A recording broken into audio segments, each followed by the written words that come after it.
Our economy has taken a real hit during the crisis. It's been hit hard because so much of it is service sector, with pubs, restaurants and entertainment centres closed and people staying indoors. Much of the economy is shut down and needs to be restarted. Some suggest public stimulus, shoveling public funds to favoured sectors to restart them. No, it doesn't work. It takes cash from those who might have invested it wisely and lets ministers and civil servants invest it unwisely. Others advocate central planning to regulate and steer the economy into recovery. Again, no, that doesn't work either. Central planning by remote bureaucrats with nothing to lose is not a patch on individual planning by those with skin in the game. Fortunately, history has given us a lesson in something that does work. Post-war West Germany was a basket case. Its industry smashed, its infrastructure in ruins, the shops were empty, the people unemployed and undernourished.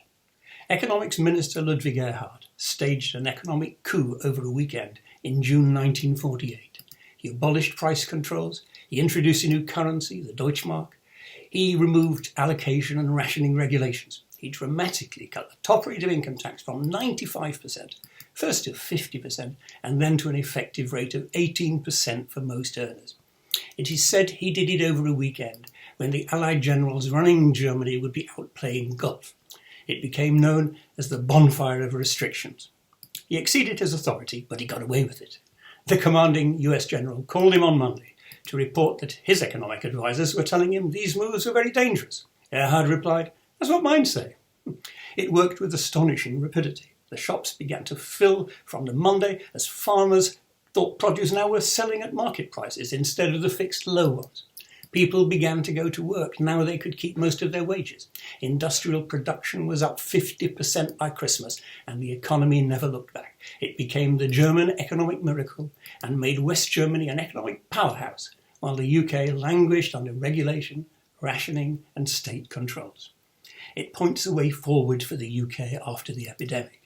The answer is not higher taxes with state regulation and direction to reboot the economy. It is to make a bonfire of restrictions as Germany did, and to lower taxes to make enterprise more worthwhile.